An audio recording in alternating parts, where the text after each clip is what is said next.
9月份了，又到了该给果树施肥和拉枝的时候了。关于施肥这个话题呢，尤其是什么时候给果树施肥最合适，一直都是有很多不同的观点的。如果你搜很多中文的资料和视频，那很可能得到的建议就是秋天施肥，然后是春天，秋天要施一年中绝大部分的肥料。如果你要是搜英文的资料和视频，那得到的绝大多数的建议都是让你春天去施肥，在其他时候如果没有什么特殊的情况，就不需要施肥了。不知道大家觉得哪一派的观点更合理呢？我等会儿一边干活一边谈谈我对施肥的看法。拿上铁锹，开始沿着这棵树的周围，在滴水线附近挖一条小沟。这棵树呢是去年秋天的时候移栽过来了，今年长势还是挺旺盛的。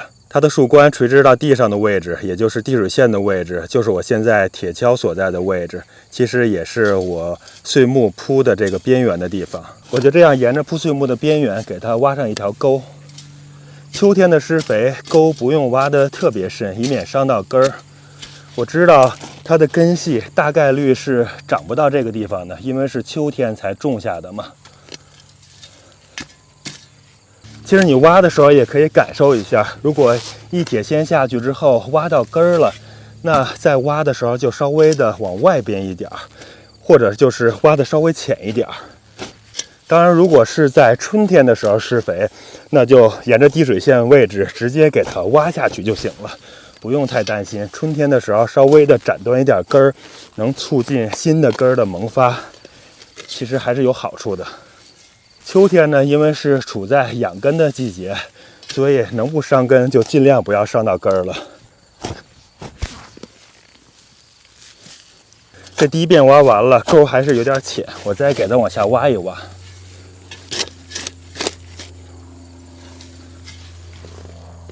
看这个地方已经有桃树的这种毛根了，所以等下我就不会再往深的地方挖，以免伤到它更多的根儿。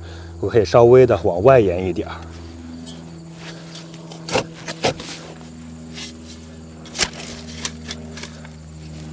行，这个深度大概就差不多了。我一般就挖一铁锹的深度，挖太深了，一是费劲儿，二是也没有太大的意义。因为桃树的根系它也不是特别喜欢往特别深的地方走，它一般就是在这一个浅浅的层次上来生长、延伸、吸收养分。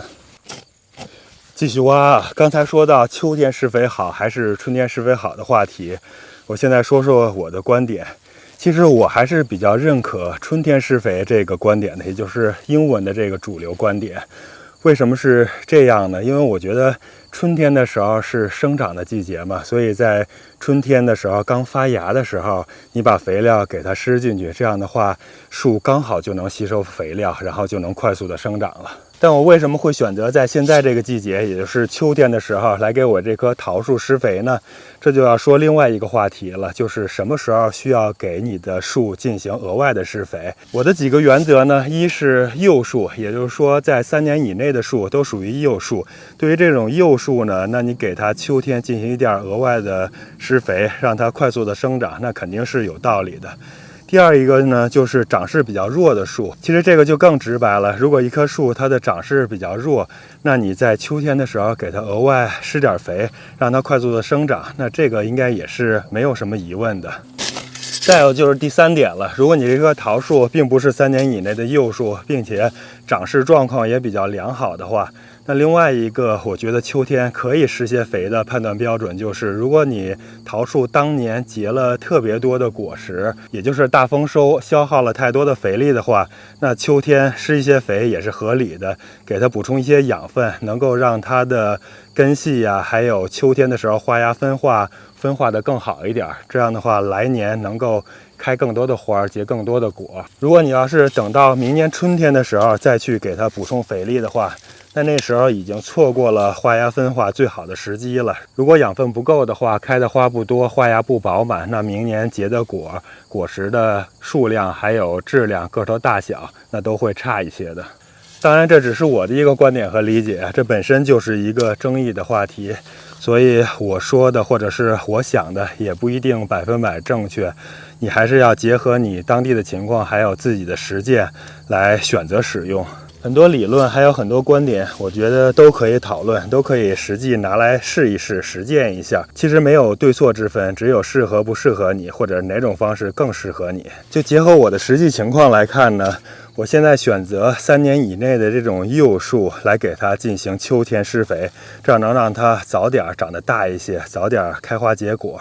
等到3年以后呢，树长起来了，根系发达了，那我就给它春天的时候施1次肥。当然这棵树的树势肯定是要长势良好了，那这样的话我在春天给它施1次肥呢，就省了1次的劳动力了。因为在美国呢，其实劳动力的成本还是挺高的，当然自己干活了也没有成本不成本的，不过还是会浪费时间呀。如果它没有100%，或者是没有很大的必要的话，那能省1次劳动就省1次了。你像我这样给它挖1次沟啊，然后再施肥啊，埋土，一会儿还要铺一点碎木，然后浇水，其实还是挺花时间的。我这也有好几10棵树呢，如果都这样做1次的话，花的时间精力还真是不少呢。我不知道英文的这些资料还有视频，它是不是也考虑了劳动力成本还有性价比这个因素在里边了。如果说你在秋天施肥获得的性价比跟你付出的劳动不成比例的话，那可能就省了秋天这1次了。看这施肥的沟已经挖好了，基本上没有伤到根，偶尔看见一些毛细的根长过来。看看这些长出来的毛根，这沟所在的位置基本上就是这些毛根的尽头了。明年春天的话，我再施肥的时候，我会沿着这个沟的外沿，也就是这一块草和土的地方，再给它挖一个可能深度要更深一点的沟吧。这样的话再把肥给它施进去，这样能让这些根继续追着水肥往外长，往外延伸。我把水管拿过来，先给它放上水，找一个地势相对高点的位置，把水管放进去，这样的话能让水流满整个沟。我先浇水呢，就是为了让这个水能在沟里头蓄满，这样的话水会充足一点。如果施上肥再浇，会把肥冲走。如果是盖上土再浇的话，那这水的渗透速度就慢了，可能那其他的位置就不好浇到水了。我这山地啊，这土壤整体上来说还是比较干燥的，浇上点水给它湿润一下。我把肥给它拿过来了，这棵树呢，我给它施533的这种有机的肥料，按照它的说明，就是每英寸的树干大概施3磅这样的肥料就可以了。而量它的主干的粗度呢，是要量它的根部上边30-40厘米的那个位置的粗度。像我这一棵呢，大概就是1寸多一点，应该是不到2寸。这样我就大概给它施个4磅左右就可以了。看这沟里的水已经流到对侧了，这边还是有点干的，我把水管再往这边放一放。水浇的差不多了，我把水管拿走，接着就可以给它施肥了。施4磅的肥料，我一般就是用手抓，我大概是量过，像这种肥料我抓10把是1磅，所以要抓40把。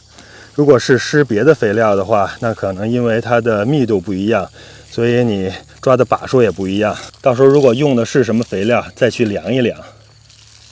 就是这样转着圈的施，现在已经施了32把了，33、34、35、40。行了，肥就施完了。其实施有机肥成本还是挺高的，我一般在春天的时候就不会用这种有机肥了，而是用那种10:10的那种颗粒肥。10:10的颗粒肥成本就要低多了，而且用量上呢，10:10颗粒肥是每英寸的树干粗度，大概就用1磅的肥料就行了。只有像这种小树、幼树才会给它们这么好的待遇。再把土给它回填回去。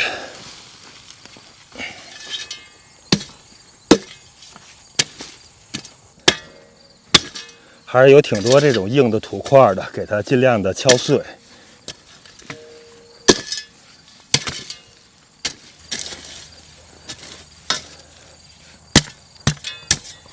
这山地的土质不是特别好，所以在每一次给挖沟施肥的时候呢，尽可能的把这些大的颗粒给它能打碎的就打碎一下。等将来铺的碎木多了，慢慢的跟这些碎木混合在一起，那有机质就多了，土壤也会改善了。其实如果有可能的话，施完肥的时候上面盖的土，如果是堆肥土那就更好了。能让土壤迅速的改善，然后也能给它增加额外的肥力和有机质。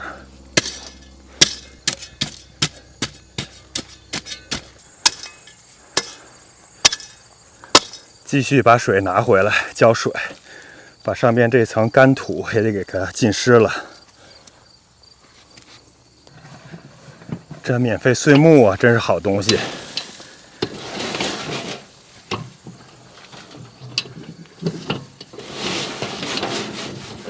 推上2车过来，给它堆到周围。那第2车也来了。